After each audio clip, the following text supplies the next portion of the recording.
Hello and welcome to Illumination Podcast with Nick and Kizma. I'm Nick, and today we are circling back to the spiritual detox and adding an addendum.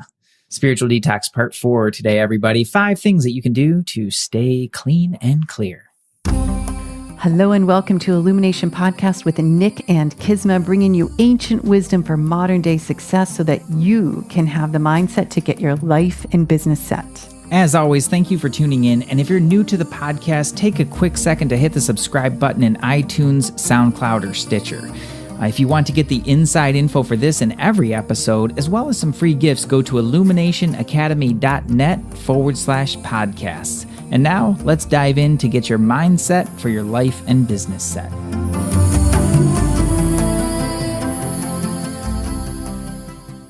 We just couldn't stop. Yeah, you're attached to that spiritual detox. We have not detoxed enough. Yeah, well, I think it's important. I think it's the source of all happiness too. I mean, the detox of yuckiness is like we're more in happiness and flow. We get to manifest easier. We're kinder to people. It's a better place to be. It is, yeah. Mm-hmm. It's just easier all the way around. Mm-hmm. And I believe that connection is a really important part of our lives. It's the most important part of our lives.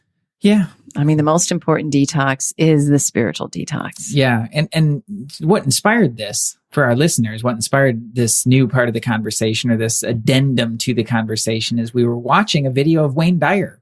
Yeah. And he had a cool way of putting it. I never really thought about it like this, but he called it corrosion.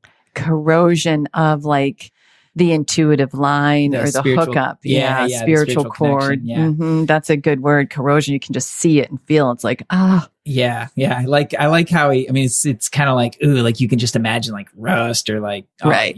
Like all this stuff on it. And it's just so not fun. So not fun. We don't get what we need and everything gets messy and sticky. Yeah. And that's how I think about it. It's like mud or gunk or just, right. That's poo good. That you picked up throughout things and day and stuff like that. So, I'm following his work a little bit more. I'm actually really inspired. I think I hadn't really paid much attention before, kind of into my own thing. But his videos have been popping up and I'm really enjoying it. Yeah. Yeah. What are your thoughts? I think he's phenomenal too. I mean, we were sort of talking about how some of his story, again, sadly, when he was on the planet, I watched bits and pieces, but it was really after his death. And just recently, some of his work popped up and I was like, he really knew amazing things and had the ability to speak it to, I feel like, most everybody. Yeah. Very simple, universal language. And one of the most beautiful things I feel like is his humility. Yeah, I agree. And when we look at spiritual detox, what we really don't want at all is any kind of spiritual pride. So when I listen to him or do some readings or whatever, it's like, yeah, there's really an absence of pridefulness. Yeah. Which is very refreshing. I got to tell you, I mean, that's one of the most inspiring things to me. It was really, I think, humbling to me to hear him talk about his depressive state. Exactly. To own being #human. What, in his early 60s? Was that? I'm not sure when, but it was when he was like 62 or so. He'd split with his wife. And all sorts of things had changed for him. And all of a sudden he finds himself in a depressive state. And exactly. Like, I got to imagine like that's a really difficult place to be in for any spiritual teacher or anybody in that realm of personal growth to really own that. Now, I don't know whether he did or didn't in that moment in his life, but the fact that he was able to do it at a certain point and to say like, wow, like I was freaking depressed and I knew it. Like that to me is like the ultimate humility. Like you said, #human. I just think that's awesome. Yeah. And not, it just shows that he wasn't in that superiority complex. Yeah. Of I'm better than everyone, which, whenever you come upon a quote unquote guru that says or feels that way, just turn around and run. Yeah, run far. Not your person. So we did some reading of his. We pulled from our own teachings and etc. And we came up with 5 really simple things to say, to do them and follow through. It might not be so simple, but really when you get the essence of each one, they're not difficult. It's what is challenging is the awareness to finding yourself in that moment. But once the awareness is there, if you're willing, the pivot is very fast. Yeah. And especially when you understand the benefits, the pivot's even faster. I couldn't agree more. Yeah. That's always the real trick, is catching yourself in the act. Exactly. The first one I'd like to talk about Go for it. Is from Don Miguel Ruiz, though, is don't take it personally. Don't take it personally. Don't take anything personally. Yeah. It's not about you. If you've never read The Four Agreements, I would highly recommend that to anybody. It's one that pops back through my reading list pretty frequently, actually. Yeah. I'll pick that one off the shelf, and I might not read the whole book, but I'll read one of the agreements, and often the first one, which is like, don't take it personally. Don't take it personally. Life is so much easier when we humans don't take things personally, isn't it? Well, I believe, I was thinking about this in the context of Vedanta, because that's the one that I always return to. When I read these other things, I always filter it through that philosophy, mother teaching, mother teaching. I always filter it through that. And so to me, what this does is it helps you to regain your objectivity. And without objectivity, we will spin and take many things personally. Yeah. You get really, and when you're taking it personally, then you're in the drama. Right. It's what this person said. It's what that person says. You are way down in the weeds. It's really difficult to see what the higher ground is, and you're stuck in a defensive state. Ugh. So it's either like an aggressive state of trying to prove yourself right, or that defensive state of like, ooh, everything's trying to get me and everybody's, after me, and it's like me, and I, and it gets really into that kind really of a sticky, thing. Really heavy, and just exhausting. Yeah, exhausting. That's the best completely. way. I mean, I'm sure totally exhausted. When all of us flash back to a time where we took something personally, I guarantee we were pretty exhausted. Oh yeah. And think about how much of it's just made up stories, assumptions, right? Just things, layers. Like all of a sudden, a story starts, and then it gets bigger, and then it's like this B movie rolling in our heads, and it's not enjoyable and it's exhausting. Right. And I think that's a big majority of it. And then I think another part of it is not the assumptions necessarily, but it's misunderstandings of what is actually happening. Right. So I guess you could chalk that under wrong assumptions as well. But it's really, I think it's a different thing. It's like you're misunderstanding the situation, or you're not seeing the whole picture at all. So that's a lot of spent energy. And what happens if we look at sort of the field and how this affects us bringing in what we want?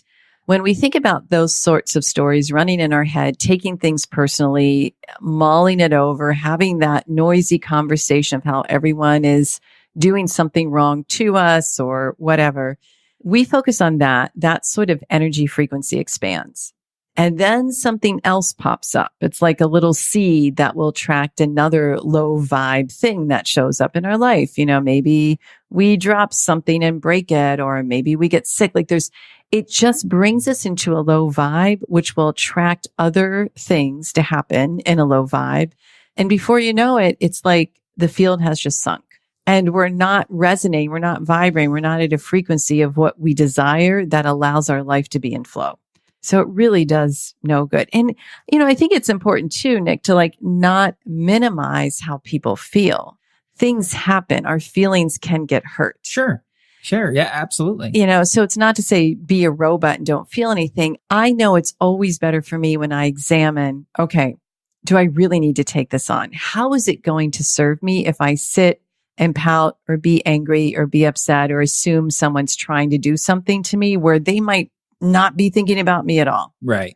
It gets really heavy really fast. The state of exhaustion really sets in because you're truly depleted. You have maybe half as much energy to work with. Maybe half as much. If you're lucky. And what is there is just heavy and gunky and, it's like the corrosion. Corrosion. It will corrode you. And how easy is it for you to stay connected to your spiritual, higher spiritual components if you're doing that? Not easy, because the focus is on what's wrong in your world or what you're taking personally. That's right. Yeah. That's the function of the corrosion. If you haven't read the book, Don Miguel Ruiz does an awesome job of really breaking it down in simple terms and putting it in a very beautiful perspective. Yeah, it's beautiful. So definitely recommend that. Good. But at the end of the day, don't take it personally, don't folks. take anything personally. No, not worth it. Personal. Life is too short. The second simple step out of our 5 simple steps. I love how we thought this would be simple. Self-inquiry. Okay. This is going straight back to Vedanta teachings for sure. And I was talking about this. I think I shared this with you before we got on the air, but I was talking about this in the prosperity code last night, where I just said, if there's something in your life that you don't want or you don't like, examine what you invested to bring it in. What words did you invest? What thoughts did you invest? What actions did you invest to attract what's in front of you that you don't want? And the reason we want to look at self is because our energetic field, our presence, we are manifesting all the time. This is the real law of attraction. We're always bringing in what we're focused on, what we're talking about. So in order to pivot that, we really have to come clean with looking at what's happening right now that maybe I want to change or I do want to change.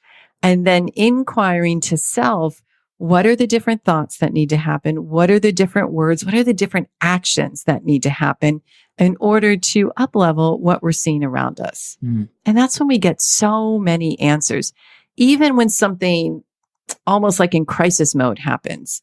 Wow, what did I do to attract this? And it's not about judging ourselves. It's not about making ourselves bad or wrong. It is just inquiry. Just inquiry, purely objective, nothing personal, right? Nothing personal, even with your own life. Now, I think it's interesting you use the word investment. And when I think about investment, when somebody's on a certain track and they're investing more and more thought, more and more effort down this track, which they think is the right track. And then, sooner or later, the writing's on the wall, so to speak, like you can kind of feel it or sense it or perceive it, or maybe it's just super, super obvious. But after you've invested that much into it, sometimes you can get kind of stuck in it. Right. Like you start to defend it or start to be like, no, this must be right, or I'm going to make it right, or I'm going to will it through or something like that. It can be really difficult without the inquiry. Yes. To to really look at it and be like, this was a poor investment. I'm going to do something different. To change it. And also I use this word investment because investing isn't just money.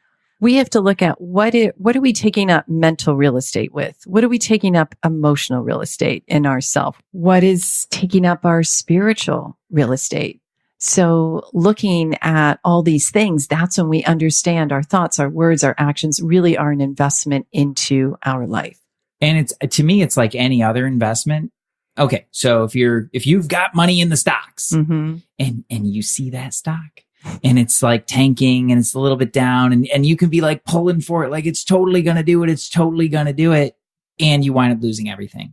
And I kind of feel like it's that kind of like you have to have the objectivity. That's where people lose major money in that, is because they get invested, they get really invested in their decision and seeing it through. And then it's all gone before they know it. Right. Now translate, like that's money. All right. And that's a big deal to a lot of people, but that is nothing compared to your spiritual journey. It's nothing compared to your relationships in your life, and all those are much higher stakes games. But I think a lot of times like people just don't take it as seriously. Right. Yeah. They don't understand that.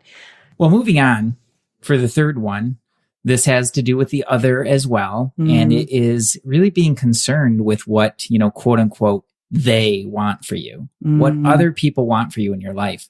And I think this is really interesting. This has come up, certainly with the ultimate life tool and the work that we do with that assessment. For sure. Where it's like, we look at, that's the challenge with human beings. Like you look at a human being, like every single human being is entirely unique, and you expect one to be like the other. Yeah. And exactly. You expect the father to be like the son, the mother to be like the daughter, and every, and just way down the line, just like that.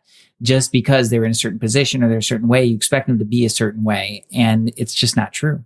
Every human being is unique. That's that's why #human exists is because human beings do wild things and very unexpected and unpredictable things. And so just as we honor how other people are different, we've got to honor our own individualization. Is that what you're saying? And just really like face forward with our mission. Well, I think that's a big part of it. Now, the reason I say all that is to say that, yes, you have a unique way of doing things. You have unique things that drive you. You have a unique calling for yourself. You might not be the only one on the planet with that, but it's unique to you.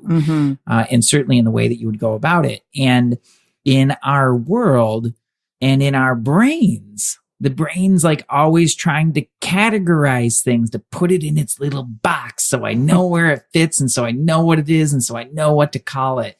And then what happens though is we do that to one another. Right. We all do it to one another. Right. So it's healthy to own that right off the bat, is to realize that you are doing this to other people. I guarantee it. And other people are doing that to you. It does happen. Now, the real challenge comes when you start to buy into it. Yeah, because then, we'll doubt ourselves. It leads to self-doubt for sure. Yeah. I think a lot of times it leads maybe not even to the self-doubt, but the frustration that things are not working the way that you want them to be because you're trying to do something that's not right for you. Yeah. It gets really sticky really fast. It does. It could be a goal that you're going towards that's just not your goal. And I just had this happen with a client the other day, set a really healthy goal for this year. Really, really healthy, like for the business and for his income and for all sorts of other areas. And along comes a well-meaning friend who's like, oh, you're selling yourself short and all this kind of stuff. And he bought into it. Like he really started to buy into that story of selling himself short, that he was selling himself short. And it was kind of like pooping on the goals that he's already set for himself, that are beautiful goals that are really right for him. And doubted them, made them wrong. It's sticky. And then it starts to get into this, oh, well, I should be more, I should be doing this, or I should be doing that. And then we should, and should is shame. And it's super easy to do that, especially when it comes from somebody who's either like a colleague, and that's one of the things, they want the best for you. They really do. They really want the best for you, and really listening to yourself becomes hard. But when your head and your energy gets so full of that chatter and all those ideas from everybody else, it becomes really, really difficult to hear what is true for you. Exactly. And you can't drop in, and then it gets very sticky, very heavy. I do think too that we have to be cautious of people. Some people are very well-meaning. Other people kind of just want to instantly coach because they think they know better. And you don't have to be rude to those people. Just thank them and say, I got it. Actually, I got it figured out. Like there's so much power in being able to say, I actually have it figured out. Thank you. Yeah. Yeah. I'm good for now. I'm good for now. Let's talk later. Is there anything I can do for you?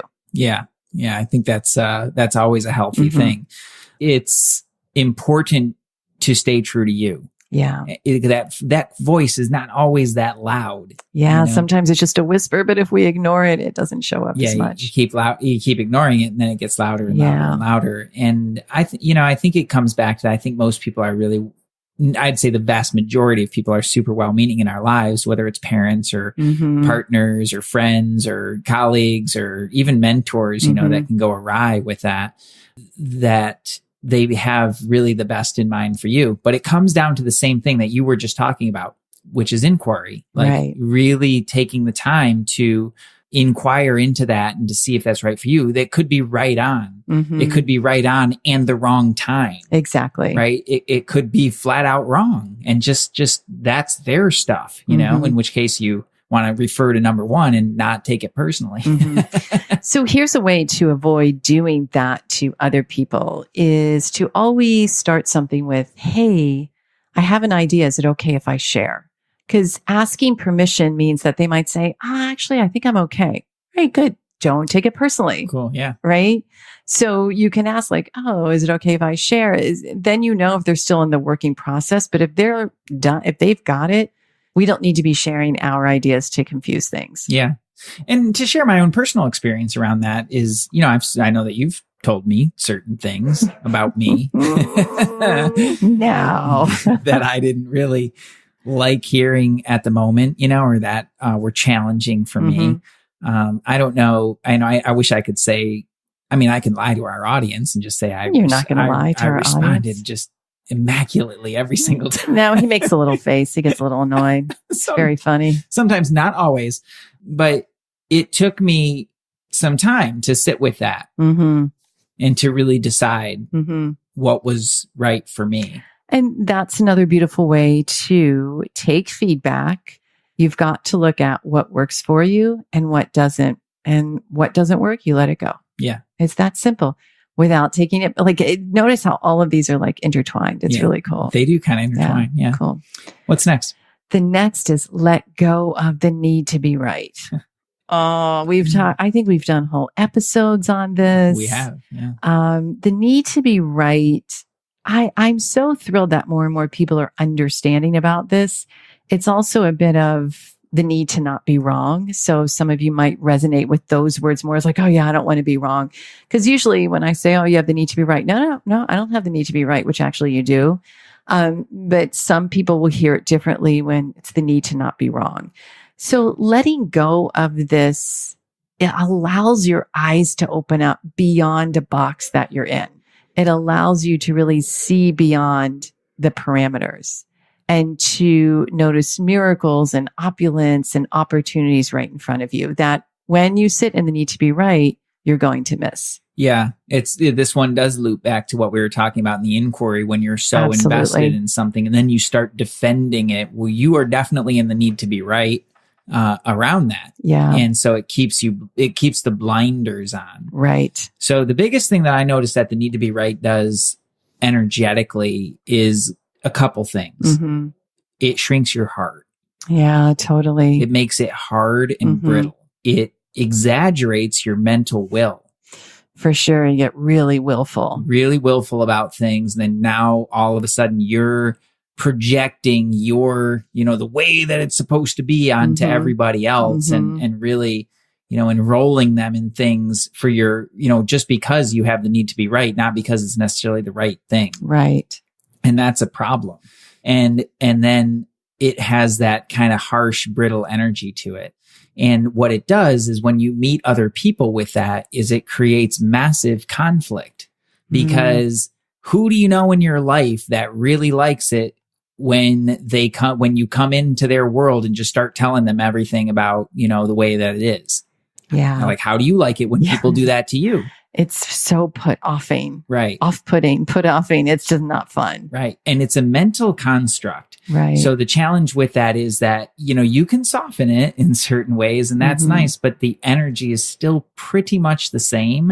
And so you're going to get pretty much the same result, which is going to be that person is going to dig into their position and now you're at loggerheads.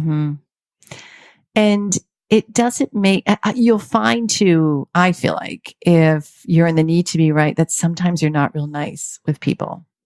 There's a real sharpness.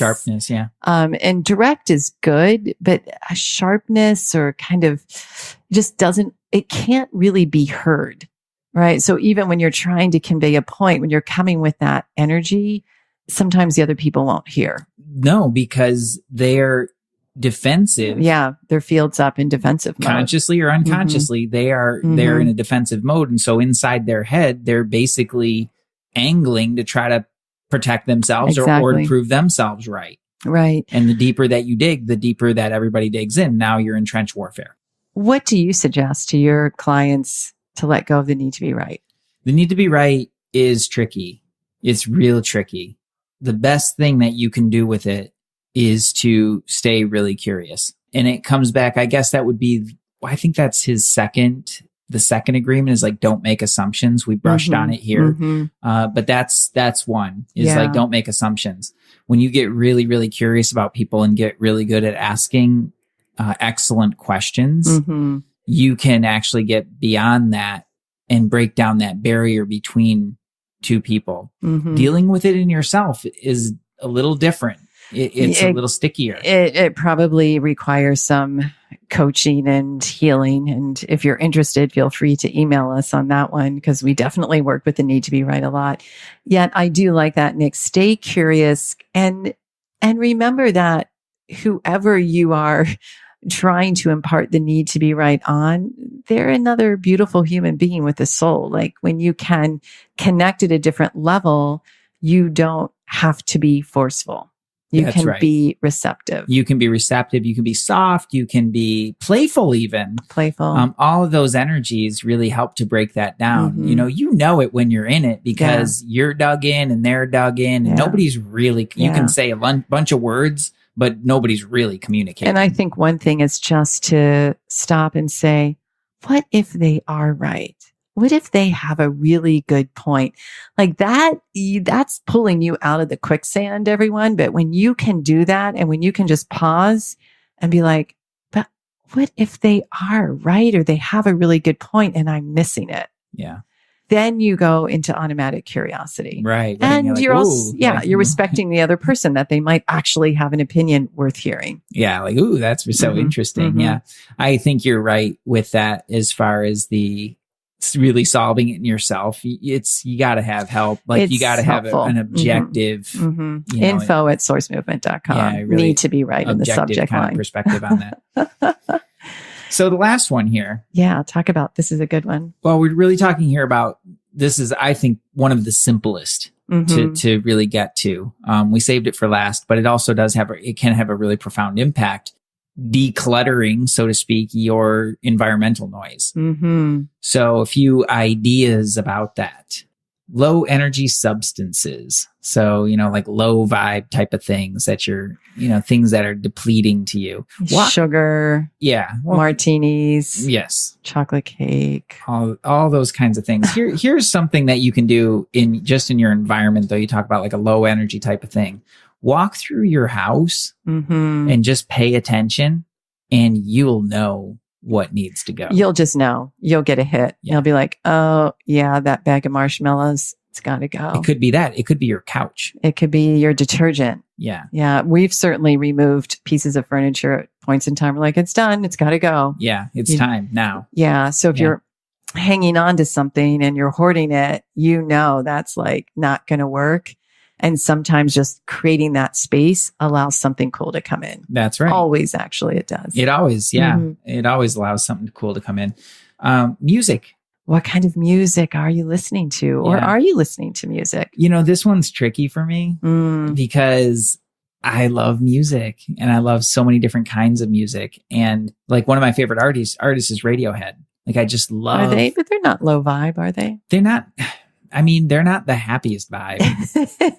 I gotta say, but their music to me is like so interesting and in the way that they compose and create together and the different kind of sounds. I think the talent kind of overrides the unhappiness. It does to a degree. For me, it does to a degree because I'm so fascinated and just like so inspired by what can be created that I miss some of the, don't focus so much on some of the lower vibe aspects of it. But yeah, I mean, some of the matter is kind of heavy. Is it? Yeah, I know. I went to that live show and I was a little bit freaked out by the end. Harmonically, it can be kind of dissonant and things like that. But I'm not going to stop loving the band. At the same time, I do smaller temper that. doses. Yeah, it's like I have to temper that. There's a huge difference between that and listening to a Bach cello suite. Yeah, or Bohemian Rhapsody. Bohemian Rhapsody. You just love that.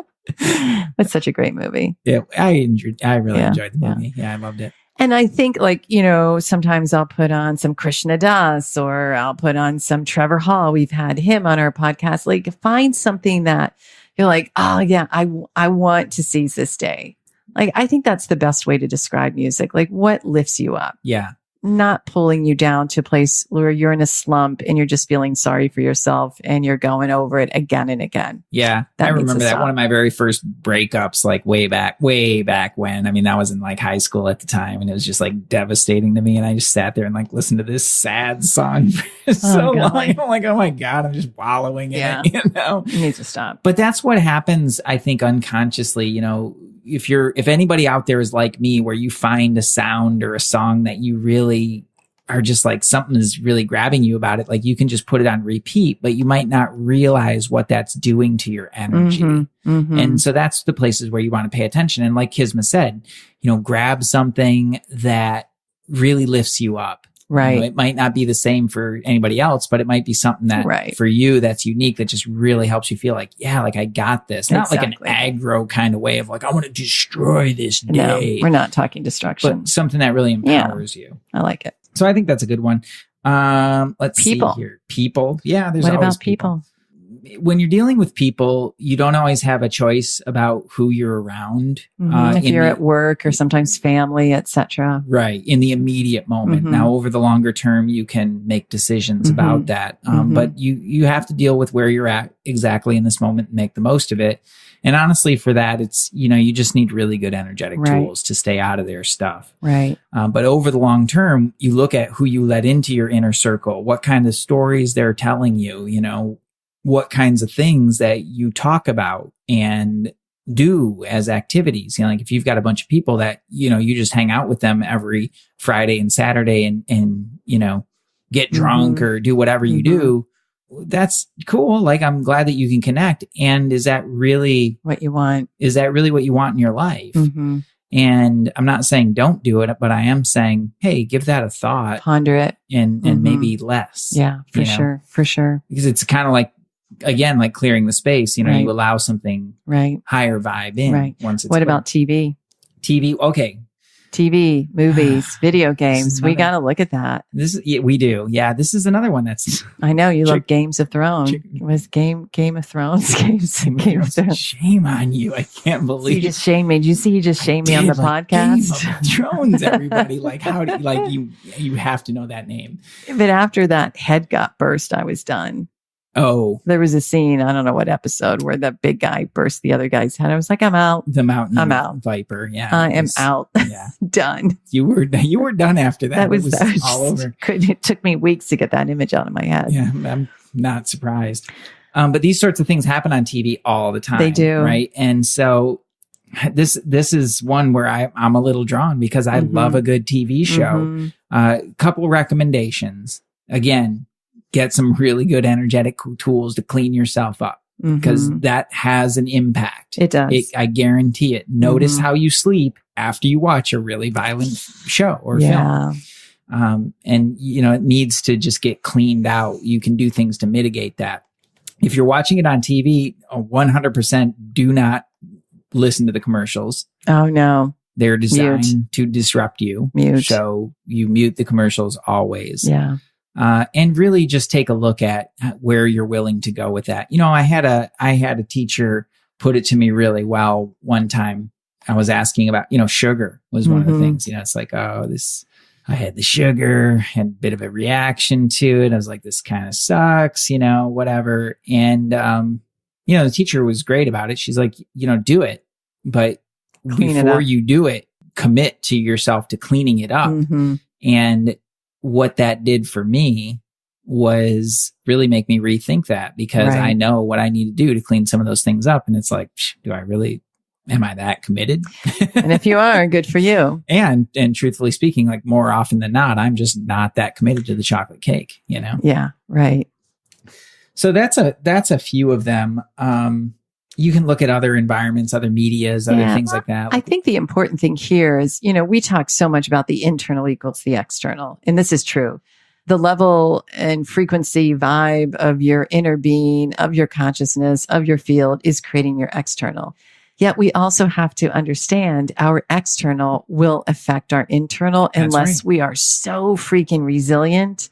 And there are very few people on the planet that can put themselves anywhere and not be affected. That's right. Very, very, very few. Yeah. So most of us at some point, and this is a bit of the danger zone, if you will, is like we think we got it. Oh, I'm going out, have a drink. I'm going out and have a drink. Everything's fine until on night 4, it's not okay. Right. So it's really understanding, like, you're going to do something, you're going to party. Okay, cool. Don't make it consistent. Really get back into what's a clean environment, really clear, really clean, because that's going to serve you the most. That's right. There's one last thing I want to talk about here. The episode's running a little bit long, but I think this one's important enough. Facebook. Okay. Or social media. Exactly. This is a very much a law of karma sort of thing. The algorithm reflects what you click on. So if you're out there, think about it. Now you're out there and you're clicking on a bunch of things that make you angry or draw you into conversations that sap your energy and your time. Right. All right. Political discussions or social issues or like whatever it is. And all of a sudden you're down that rabbit hole. Well, what's Facebook going to do? That click was a yes. That was a yes to anger. So that's exactly what it was. And so Facebook's going to be like, oh, they liked that. They clicked that. Let's show them more. Right. So you're going to see more and more of that. If Facebook gets in your field, it's an instant frequency bust. Yeah, it is kind of. I mean, because it's just chaos and it's cause and effect. It is designed to draw you down into all these little rabbit holes. And you have the power to choose. That's right. It's not making Facebook wrong. It's just saying like, you know what? This is up to me. Is it like I was talking with one of my VIP clients and she was commenting on talk about external. She goes, well, when I go visit my family, it's the food they have and the this and that. I was like, hang on a minute. You're a big girl. You can go to the store, get your own food and bring it. That's right. You're in control. Yeah. We are in control as long as we decide to be in control. Yeah. Yeah. And I'm glad you said that. It's not to make Facebook wrong. Like that makes sense to me. You click on stuff and it shows you more of that stuff. Right. I think that's cool. Where it goes awry is when people get clicking without thinking, without really thinking what you're creating and what you're buying into, because that click is a yes. And just like you said, Kisma, that's a yes to anger, right? And scorn and division and all these other things that are not serving you and your highest mission or our higher mission on the planet. There's cat videos for crying out loud that we could be watching. I saw an amazing sloth video today. Oh my gosh. So there you have it. Fill your life with beautiful kitty and sloth videos and all will be well. And of course, Illumination Podcast. So, hey, everyone, if you have any other things to add to the list, go to the show notes, which are illuminationacademy.net/INK146. And there'll be a comment box, sort of like a Facebook looking kind of comment box. Type in there, like some of the things that you can clear out, remove, any other ideas for our listeners so we can all learn together. Yeah. Yeah. That'd be super helpful. And also give it a share, if you liked it and it meant something to you or, somebody that could use a little uncorroding spiritual detox. That's it for the Spiritual Detox episode. You can always go back, start from the beginning and get a little bit more juju. And until next time, we so appreciate you. Namaste. Peace. Hey, thanks for jamming with us today. And if you enjoy Illumination Podcast, please go ahead and share it with someone you love. Give us a rating, review, download our podcast. And remember, you can find us at illuminationacademy.net/podcasts. Talk to you soon. Namaste.